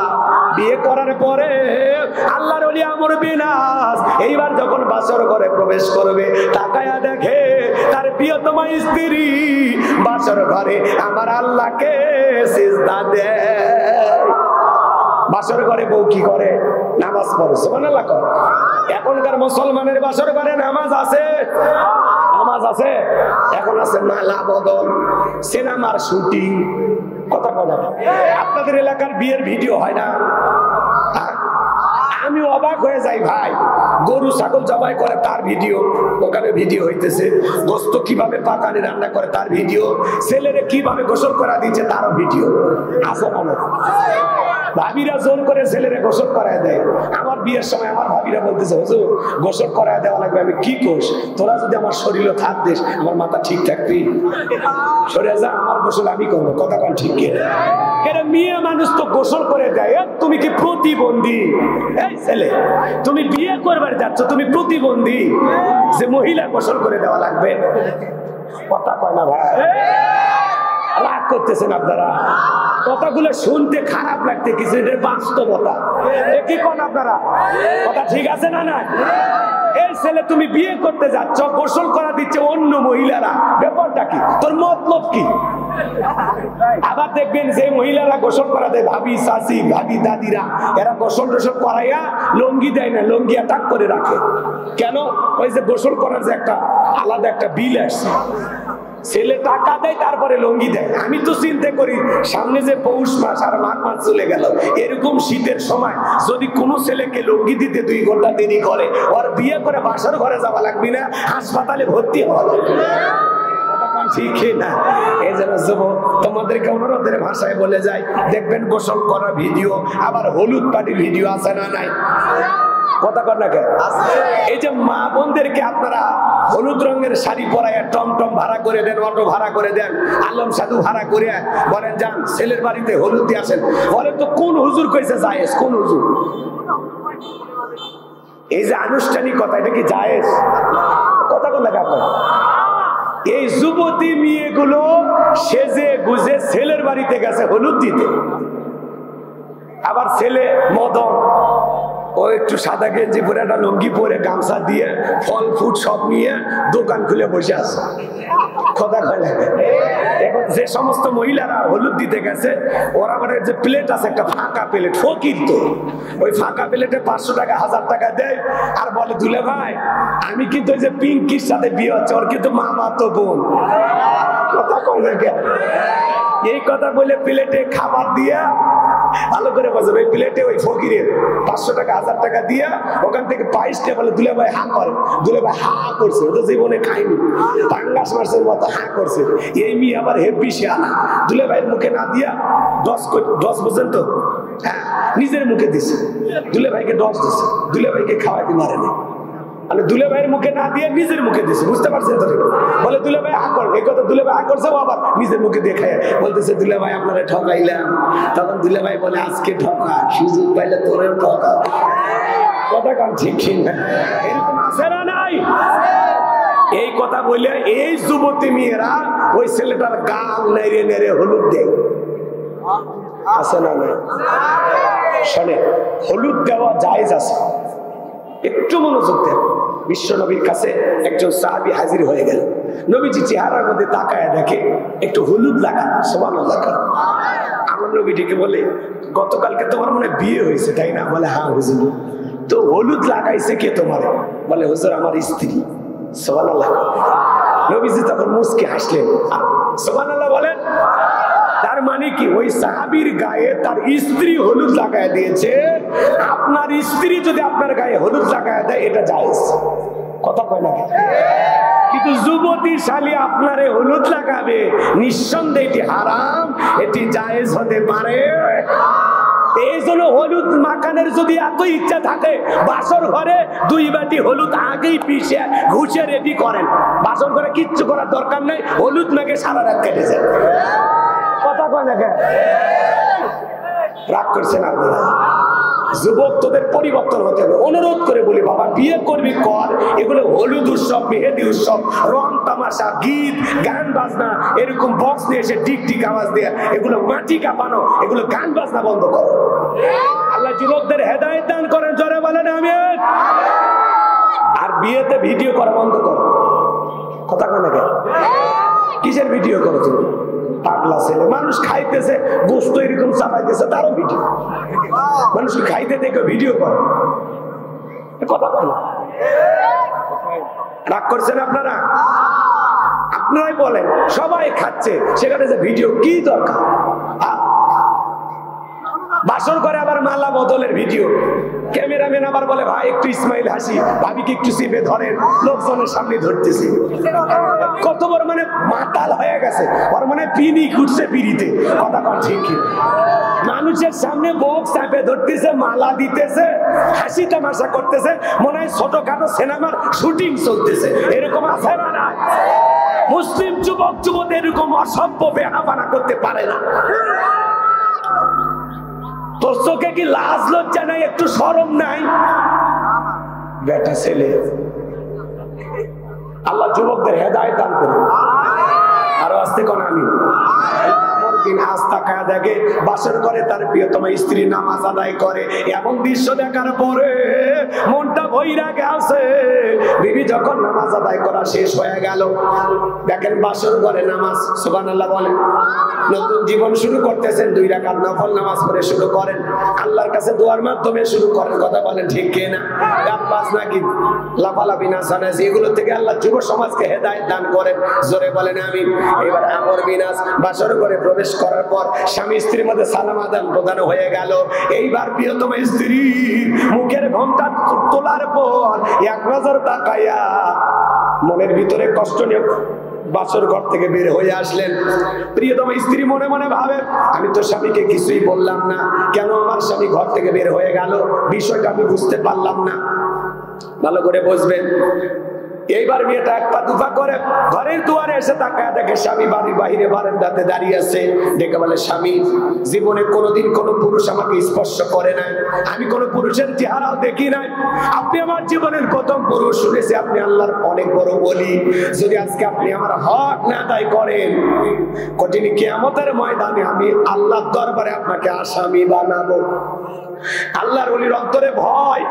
বাসর ঘরে প্রবেশ করলেন, বিবির সাথে ভালোবাসা বিনিময় হয়ে গেল। এইবার ভালোবাসা বিনিময় করার পর পরের দিন সকালবেলা উঠে চলে গেল। 1 নয় 2 নয় 25টা বছর অতিবাহিত হয়ে গেল, আর বিবির কাছে আসে না, বইয়ের খবর নেয় না। 25 বছর পরে তাদের দাম্পত্য জীবনের কি ঘটনা ঘটে আপনারা কি একটু শুনবেন? 25 বছর কেন স্ত্রীর কাছে আসলেন না, 25 বছর পরে কিভাবে পরিচয় হয় আপনারা কি একটু শুনবেন? কারা কারা একটু হাত তোলেন তো দেখি। লিল্লাহে তাকবীর। তাহলে হযরত ওমর ফারুকের কথা মনে আছে না নাই? ছেলের বউকে চয়েস করতেছেন তাকওয়া দেইখা। এজন্য বাজার গো আমার, তাকওয়া মানে অন্তরে আল্লাহর ভয়। যার অন্তরে আল্লাহর ভয় আছে, যে নেককার দিনদার নামাজি, এমন মেয়ে যদি ছেলের বউ হয় আপনার ঘরে আসে, যে মেয়ে মুখ দিয়ে কোরআন তিলাওয়াত করে, মাথা নত করে আল্লাহকে সিজদা দেয়, পর্দা করে বাইরে যায়, এমন পুত্রবধূ কোনোদিন শ্বশুরকে গালিগালাজ দেবে না। কথা বলেন ঠিক কিনা? ভালো করে বোঝার চেষ্টা করবেন। সামনের দিকে যায়, আল্লাহ বলেন, আল্লাযীনা ইযা যুকিরাল্লাহু ওয়াজিলাত কুলুবুহুম, যারা ঈমানদার তাদের সামনে যখন আমি রবের নাম উচ্চারণ করা হয়, ভয় তাদের অন্তরাত্মা কেঁপে ওঠে। তাহলে আপনার আমার অন্তরে একমাত্র ভয় থাকতে হবে কার? যাদের অন্তরে ভয় আছে আল্লাহ, তারা দুধে পানি মিশাবে না, খাদ্যে ভেজাল দেবে না, ওজনে কম দেবে না। খাদ্যে ভেজাল দেওয়ার ঘটনা সমাজে আছে না নাই? সিন্ডিকেটের মাধ্যমে খাদ্যে ভেজাল দিয়া প্রত্যেকটা জিনিসের দ্রব্যমূল্যের ঊর্ধ্বগতি, বাজারে আগুন লাগায়, মাল মজুত করে, 10 টাকার জিনিস 30 টাকা বাজারে দাম বাড়ায় দেয়। এরকম সমাজ আছে না নাই? যারা সিন্ডিকেটের মাধ্যমে প্রত্যেকটা জিনিসের দাম বাড়াইয়া জনগণের প্রতি জুলুম করতেছেন, আজ হোক কাল হোক আল্লাহর দরবারে প্রত্যেকটা টাকার জবাব একদিন দিতে হবে। কথা বলেন ঠিক কিনা? মদিনার বাজারে আমার নবীজি গেলেন, বিশাল একটা খেজুরের স্তূপ। আমার নবী খেজুরের স্তূপের ভিতরে হাত ঢুকিয়ে দিলেন, ভিতর থেকে কিছু খেজুর বের করলেন, তাকায় দেখেন খেজুরগুলো ভিজা। আমার নবী ডেকে বলেন, কি ব্যাপার সাহাবী? ওপরের খেজুরগুলো শুকনো, ভিতরের খেজুরগুলো কেন ভিজা? ডেকে বলেন, হুজুর আজকে একটু পানি হয়েছে মদিনার আকাশে, এই জন্য একটু খেজুরগুলো ভিজে গেছে। আমার নবী ডেকে বলে, সাহাবী এমন কথা বলবা না, আজকে মদিনাতে কোনো বৃষ্টি হয় নাই। মনে রাখবা, এরকম প্রতারণা করা যাবে না। মান গাশা ফালাইসা মিন্নি, যে আমার উম্মতের সাথে প্রতারণা করে, আমার উম্মতকে ধোঁকা দেয়, সে আমার দলভুক্ত হতে পারবে না। এজন্য বাজার গো আমার খাদ্যে ভেজাল দেওয়া যাবে না, ওজনে কম দেওয়া যাবে না। বিশেষ করে মাছের ব্যবসা যারা করে, গোছের ব্যবসা যারা করে, অনেক ক্ষেত্রে একটু ওজনে কম বেশি দেয়, এমন আছে না নাই? আবার যারা দেখবেন বাড়িতে বাড়িতে চাল ডাল ক্রয় করে, এরা নেওয়ার সময় বেশি নেয়, দেওয়ার সময় কম দেয়, আছে না নাই? বাজান গো আমার, আল্লাহর ভয় যাদের অন্তরে আছে, এরা সুদ খাইতে পারবে না, ঘুষ খাইতে পারবে না, জিনা করতে পারবে না, জমিরাল চলতে পারবে না, খাদ্যে ভেজাল দিতে পারবে না, ওজনে কম দিতে পারবে না। আল্লাহর ভয়ে সকল গুনাহ থেকে কারা কারা নিজেকে বাঁচিয়ে রাখবেন? 2 হাত তুলে আল্লাহকে দেখান। আল্লাহর ভয়ে আজ থেকে আমরা শপথ গ্রহণ করব, কোন গুনাহ করব না। কোন গুনাহের কাজ করার আগে নিজেকে বলবে, তুমি যা করো সব কে দেখতেছে। এই চিন্তা যদি সামনে থাকে, তাহলে আপনি গুনাহ করতে পারবেন না, যে আমি যা করতেছি সব আমার আল্লাহ দেখতেছে। কথা বলে ঠিক কিনা? এবার 2 নাম্বার, আমার আল্লাহ রাব্বুল আলামিন বলেন, ওয়াস-সাবিরিনা আলা মা আসাবাহুম। আল্লাহ আকবার। আমার আল্লাহ ডেকে বলেন, যারা বিপদ আপদ মুসিবতে সবর করে, ধৈর্য ধারণ করে, ওয়াস-সাবিরিনা আলা মা আসাবাহুম, বিপদ আপদ মুসিবতে সবর করা দরকার আছে না নাই? ধৈর্য ধারণ করা দরকার আছে না নাই? যারা বলেন আছে না নাই? সবরকারী বান্দা হতে হবে, ধৈর্যশীল বান্দা হতে হবে। এই পৃথিবীতে ধৈর্যের পরীক্ষা দিয়েছিলেন আল্লাহর পয়গম্বর আইয়ুব আলাইহিস সালাম। একটু জোরে কোন সুবহানাল্লাহ। কি নাম বলছি? সবর। আপনি যদি ধৈর্য ধারণ করতে পারেন, আপনার জীবনে সফলতা দেবেন কে? ইন্নাল্লাহা মা'আস-সাবিরিন। ধৈর্যশীল বান্দাদেরকে ভালোবাসেন কে? সবর। সবরের ফল আপনি পাবেন। আপনি যদি ধৈর্য ধারণ করতে পারেন, সফলতা আপনার আসবেই ইনশাআল্লাহ। মানে কোন মানুষ যদি সবর করে, ধৈর্য ধারণ করে, আল্লাহ তাকে বিমুখ করে না, এর পুরস্কার আল্লাহ তাকে দেয়। বলেন না কেন? সবরের পুরস্কার কে দেয়? আরো জোরে বলেন, কে দেয়? একটু খেয়াল করেন, ওয়াস-সাবিরিনা আলা মা আসাবাহুম। মুমিন জীবনের সবচেয়ে গুরুত্বপূর্ণ একটা পয়েন্ট হলো সবর, ধৈর্য ধারণ করা। কথা বলেন না কেন? একটু মনোযোগ দিবেন, এদিকে খেয়াল করেন। আল্লাহর পয়গম্বর আইয়ুব আলাইহিস সালাম কতটা সবরকারী এবং ধৈর্যশীল পয়গম্বর ছিলেন, একটু খেয়াল করেন।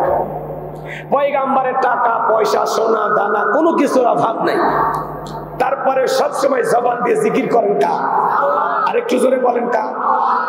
শয়তান একদিন আল্লাহ তাআলাকে ডেকে বলেন, আল্লাহ আইয়ুব আলাইহিস সালামের সবকিছু আছে, তার টাকা পয়সা ধন দৌলত ক্ষেত খামার কোনো কিছুর অভাব নেই, বিবি সন্তান, এই জন্য বসে বসে আপনার জিকির করেন।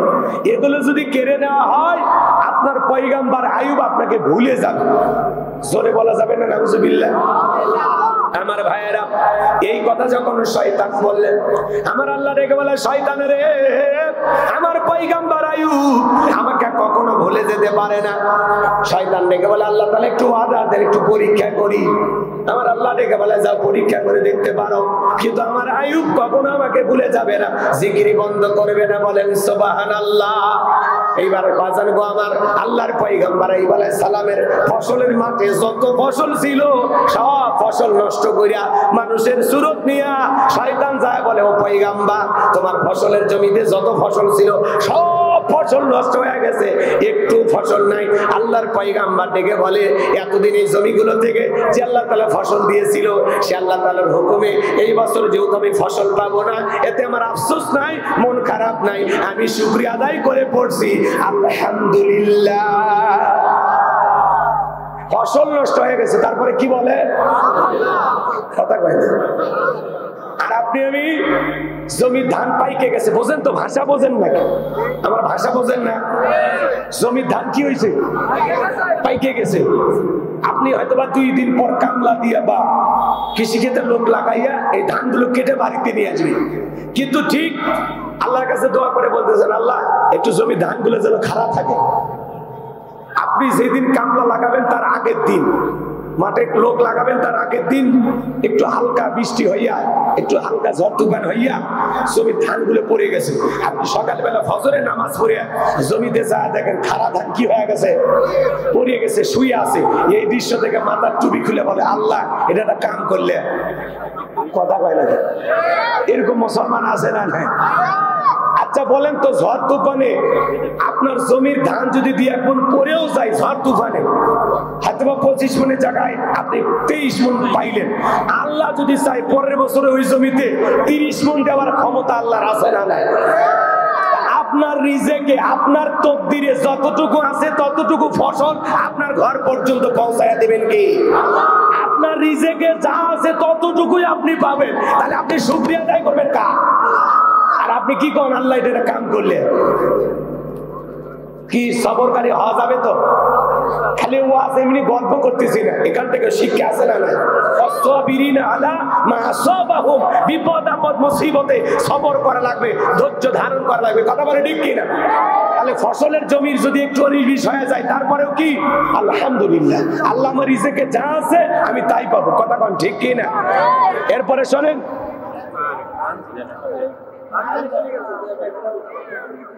কষ্ট হচ্ছে আপনাদের, বিরক্ত হয়েছেন, একটু মনোযোগ দেন।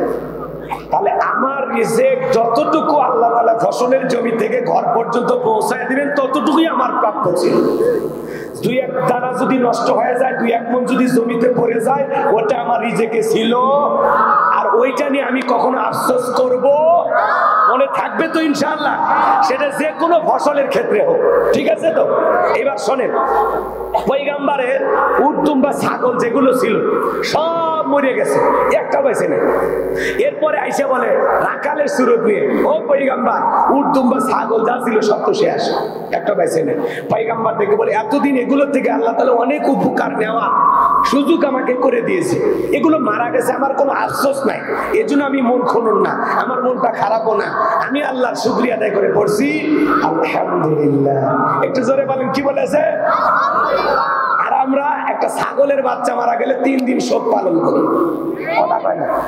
আমার গ্রামের এক লোক গরুর বাছুর হইয়াই মারা গেছে, বোঝেন তো নাকি? গাভীর পেট থেকে কি বের হয়? বাছুর। ওই বাছুরটা হইয়া কি হয়েছে? মারা গেছে। চাচা নঙ্গি কোন জায়গা তুলে দৌড়াচ্ছে আমি আর ওটা বললাম না, আপনারা বুঝে নেন। কথা বুঝছেন? একেবারে চাচা বর্ডার জঙ্গি তুলছে, তুলে যাইতেছে। আমি তখন চাচা নিয়ে কই জানি ভাবে, তখন বলতেছে সেই কথা বলিস না বাবা, আল্লাহর চোখ নেই। জোরে কর নাউজুবিল্লাহ, আরেকটু জোরে কর নাউজুবিল্লাহ। আমি তখন বলে চাচা আমি ঘটনা কি হয়েছে খুলে কন তো। তখন বলতেছে আমার গাভীর বাছুর হয়েই মারা গেছে। তখন আমি বললাম চাচা আমি এই যে ছোট একটা বিপদ দিয়ে আল্লাহ বড় বড় বিপদ থেকে আপনাদেরকে আল্লাহ তাআলা হেফাজত করতেছেন। এই যে একটু বাছুর মারা যায়, মুরগি মারা যায়, একটা ছাগল মারা যায়, এগুলোর দ্বারা আল্লাহ তাআলা পরীক্ষা নেন। কথা বলেন, আল্লাহ কি নেয়? পরীক্ষা নেয়। আপনি এত হতাশ হয়েছেন কে? আল্লাহ বাছুর না মারে আমার মারলেও না কে? তখন আমি বললাম চাচা মিয়া, বাছুর মারাতে যে খেপা খেপছেন, আপনারে মারলে তো আজরাইলের নামে থানায় মামলা দিতেন। কথা কয় না কেন? এরকম সমাজে আছে না নাই? বাজান গো, এরপরে আল্লাহর পয়গাম্বরের সন্তান যারা ছিল মারা গেল। এইবার এসে খবর দেওয়া হলো, ও পয়গম্বর, তোমার সন্তান যারা ছিল মারা গেছে, বেঁচে নাই। আল্লাহ পয়গম্বর ডেকে বলে, এতদিন এই সন্তানগুলো আমার ছিল, আল্লাহ তাআলা আমার সন্তানগুলোকে আমার কাছে রেখে দিয়েছিলেন, তাদের সমস্যা হয়েছে, এতে আমি আফসোস করবো না, মন খারাপ করবো না, আমি আল্লাহর শুকরিয়া আদায় করে বলতেছি আলহামদুলিল্লাহ, জীবন মৃত্যুর মালিক আল্লাহ, আল্লাহ দিয়েছিল, আল্লাহ নিয়ে গেছে, এতে আমার আফসোস করার কিছুই নাই। কথা বলেন ঠিক কিনা? জীবন মৃত্যুর মালিক কে? আমাদের অনেকেরই বাচ্চা কাচ্চা থাকে, সন্তান জন্ম নিয়ে মারা যায়, আমরা হুতাশ করি, আসে না নাই? অনেক মা বোনেরা বিলাপ করে কান্নাকাটি করে বলে আল্লাহ দিলু তেলিলু কে, আসে না নাই? কারণ মা বাবা যদি মারা যায়, অনেক মা বোন বিলাপ করে কান্নাকাটি করে, আসে না নাই? মারা গেছে মনে করেন জিগর কাছে বাজার, এখান থেকে অটো ভ্যানে চড়ে যাচ্ছে, আর মানে এমন কায়দায় কান্নাকাটি করতেছে, পুরো রাস্তার মানুষ জানতেছে যে কেউ একজন মরছে। কথা কয় না ভাই? রাগ করতেছেন? দেখবেন মা বাবা, এদিক খেয়াল করেন, অনেকের মা বাবা মারা যায়, আমাদেরও মা বাবা একদিন মারা যাবে, দেখবেন মহিলারা বিলাপ করে কান্নাকাটি করে, বাবা সেদিনই আমার বাড়ি গেছিল, নানান ভাবে কান্নাকাটি করে, আমার হাতের পিঠা খাইয়া বলে কি যে মজা হইছে, আমার বাবা কোনদিন এই কথা বলবে না। বাবা আমাকে একটা নতুন খাট কিনে দিতে চাইছিল রে। বড় ভাই বলে কান্দিস না, আব্বা মরছে, কি আছে, আমি খাট কিনে দেব। কান্দেও আবার বান্দেও, কথা কয় না কে? আছে না নাই? এভাবে বিলাপ করে কান্নাকাটি করা জায়েজ নাই। শোনেন, বিশ্ব নবীর প্রিয়তম স্ত্রী আম্মা জান খাদিজাতুল কুবরা রাদিয়াল্লাহু তাআলা আনহা মারা গেছে। একটু শোনেন আমার ভাইয়েরা, নবীজির প্রিয়তম স্ত্রী মারা গেছেন, নবীর চারটা কন্যা সন্তান, 3টা কন্যা সন্তান জোরে জোরে কান্নাকাটি করে, চোখে পানি আছে, জবানে কান্নার আওয়াজও আছে। হযরতে ফাতেমা কান্না করে, জবানে কোনো আওয়াজ নাই। আমার নবীর চোখেও পানি, প্রিয়তম স্ত্রীকে হারাইয়া ফাতেমার চোখের পানি দেখা আমার নবী ডেকে বলেন, মা এদিকে। ফাতেমাকে ইশারায় কাছে ডাকলেন, ডাকার পরে জিজ্ঞাসা করেন, মা আমার 3টা মেয়ে কান্নাকাটি করে, ওদের কান্নার আওয়াজ শোনা যায়, তুমি কান্না করছো মা, তোমার কণ্ঠে কোনো আওয়াজ নাই। ভালো করে বুঝবেন, হযরতে ফাতেমা কান্নাকাটি করে, জবানে কোনো আওয়াজ নাই। মা বোন যারা বৈশা বৈশা আলোচনা শুনতেছেন, মা আপনার মা মারা যায়, বাবা মারা যায়, আত্মীয় স্বজন যেই মারা যায়, স্বামী মারা যায়, আপনি কান্না করবেন, ফাতেমার মতো চোখে পানি বের হবে, জবান দিয়ে কোনো অহিতুক আওয়াজ বের হবে না। কথা বলেন ঠিক কিনা? কি খায়া মরছে, কোন দিন আসছিল বাড়ির বেড়াবা, এগুলো ঘটনা কইরা অনেক মহিলা দেখবেন কান্নাকাটি করতে করতে কাপড় কোন দিক যা তাও টের পায় না। হাজার হাজার মানুষ এসে বেপরদায় ওরে দেখে, কথা পায় না। পাগলি খালি কান দিলে হবে। রাগ করতেছে, মন খারাপ করেছে। ফাতিমা, তোমার মা খাদিজা ইন্তিকালের পূর্বে আমার কাছে বলে গেছে, আমার 4টা কন্যা সন্তান আছে, আমার 4 মেয়ের মধ্যে ফাতিমা যেন আমার গোসল করাইয়া দেয়। সুবহানাল্লাহ বলো। আমার অন্য কোন মেয়ে যেন আমারে গোসল না করাইয়া দেয়, আমার ফাতিমা যেন আমাকে গোসল করাইয়া দেয়। ও মা, তোমার মা মারা গেছে, যাও যাও তুমি তোমার মায়ের জন্য গোসল করাইয়া দাও। হযরতে ফাতিমা আম্মা জান খাদিজাতুল কুবরা রাদিয়াল্লাহু তাআলা আনহাকে গোসল করাইয়া দিলেন। আম্মা জান খাদিজা ইন্তিকালের পূর্বে কবরের ভয়ে আমার নবীকে ডেকে বলেন, নবী দীর্ঘদিন আপনার সংসার করলাম, হঠাৎ করে না জানি কোন দিন বিদায় হবে, কোন দিন আমি মারা যাই নবী জানি না, আমি আপনার কাছে কয়েকটা জিনিস চাইব। নবী গো, আমার ইন্তেকালের পরে এক নাম্বার আপনার একটা জুব্বা আছে নবী গো, ও নবী এই জুব্বাটা দিয়া আমার কাপড়ের কাপড় বানায়া দেবেন। ও নবী 2 নাম্বার দাবি, আপনি নিজে জানাজার ইমামতি করবেন, আমার কবর একটু গড়াগড়ি দিবেন। 3 নাম্বার দাবি গো নবী, যতক্ষণ পর্যন্ত কবরের সলজব না হবে ততক্ষণ পর্যন্ত আপনি আমার কবর থেকে সরে আসবেন না। হযরতে খাদিজাতুল কুবরা রাদিয়াল্লাহু তাআলা কেমন ভাগ্যবতী রমণী, যেই নারীটাকে আসমানের মালিক আল্লাহ সালাম দিয়েছিলেন, সুবহানাল্লাহ। সে আম্মা জান খাদিজা কবরে যাওয়ার সময় বড় ভয় করে। মা বোন যারা আলোচনা শুনতেছেন বা একটু মনোযোগ দিয়ে শোনেন যে কথা বলতে চাচ্ছিলাম। আম্মা জান খাদিজার ইন্তিকাল হয়ে গেল, নবীজির কাছে যা যা চেয়েছিলেন আমার নবী ডেকে বলে, মা ফাতিমা আমার এই জুব্বাটা তোমার মাকে গোসল করায়া দাও, দাও পরাইয়া দাও।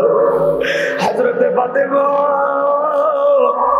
আম্মা জান খাদিজাতুল কুবরা রাদিয়াল্লাহু তাআলা আনহা গোসল করায়া দিলেন। নবীজির জুব্বা শরীরে কাপড়ের কাপড় বানায়া পরাইয়া দিলেন। আমার নবীজি নিজে জানাজার ইমামতি করলেন, কবরের ভিতরে ঘোরাঘুরি করলেন।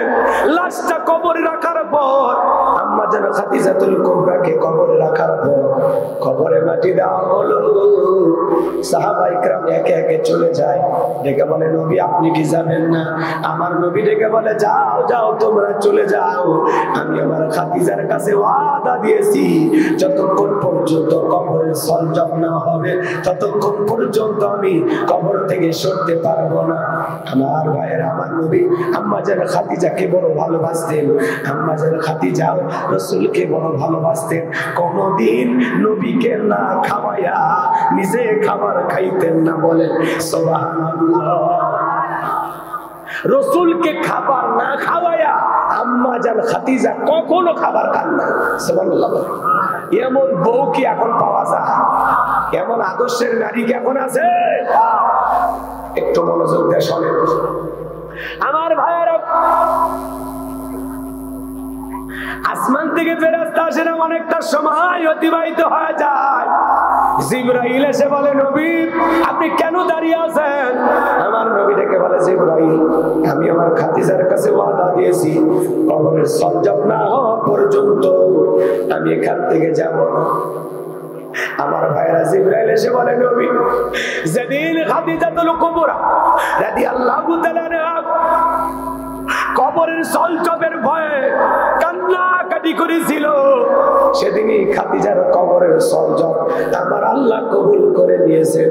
আমার আল্লাহ আমাকে জানিয়ে দিয়েছেন হযরতে খাদিজার কবরে আসমান থেকে কোনো ফেরেশতা আসবে না কবরের সলজব নেওয়ার জন্য। আমার আল্লাহ খাদিজার কবরের সলজবকে কবুল করে নিয়েছে। সুবহানাল্লাহ, জোরে বলেন। সে খাদিজার ইন্তিকালের সময় ফাতেমা কান্না করে, জবান দিয়ে কোনো আওয়াজ বের হয়নি। মা বোন যারা বসে আলোচনা শুনতেছেন, মা কেউ যদি মারা যায় খবরদার বিলাপ করে কান্নাকাটি করবেন না। আল্লাহ মা বোনদের হেদায়েত দান করার জন্য বলেন আমিন। এইবার শয়তান ডেকে বলে, আল্লাহ অনেক কিছু পরীক্ষা করে দেখলাম, তোমার আইব তো তোমার জিকির ছাড়ে না, দেহটা ভালো আছে তো এই জন্য আপনার জিকির করে, অসুস্থ হইলে আপনাকে ভুলে যাবে। আমার আল্লাহ ডেকে বলে, ইবলিস শয়তান আমার আয়ু অসুস্থ হলে আমাকে ভুলে যাবে না। বলে আল্লাহ তাহলে পরীক্ষা নেওয়ার জন্য একটু অসুস্থ হওয়ার সুযোগ করে দেন। ভালো করে বোঝেন।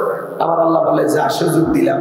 এইবার আল্লাহর পয়গাম্বর আইয়ুব আলাইহিস সালামের দেহের ভিতরে ঘা দেখা দিল, ঘা পুরোটা শরীর অসুস্থ, 1 নয় 2 নয় 18 বছর আল্লাহর পয়গাম্বর অসুস্থ।